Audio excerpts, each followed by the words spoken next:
Cannot sign in Apple ID. Maximum number of free accounts have been activated on this iPhone. In today's video, we're going to solve a very frustrating issue when you get the message maximum number of free accounts have been activated on this iPhone while trying to sign in with your Apple ID. Don't worry, I've got a few easy solutions to help you fix it, so let's get started. The first thing is to check if there are existing Apple IDs linked to your device that you no longer need. Open Settings, tap on your name at the top, scroll down and tap Sign Out to remove your current Apple ID if you're not using it, and please sign into your new Apple ID.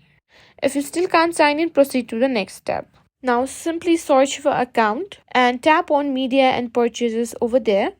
Tap on View Account and simply tap on your unused Apple ID by selecting the account, and once you've done that, simply tap on Delete Account and try signing in with your Apple ID again to see if the issue is resolved.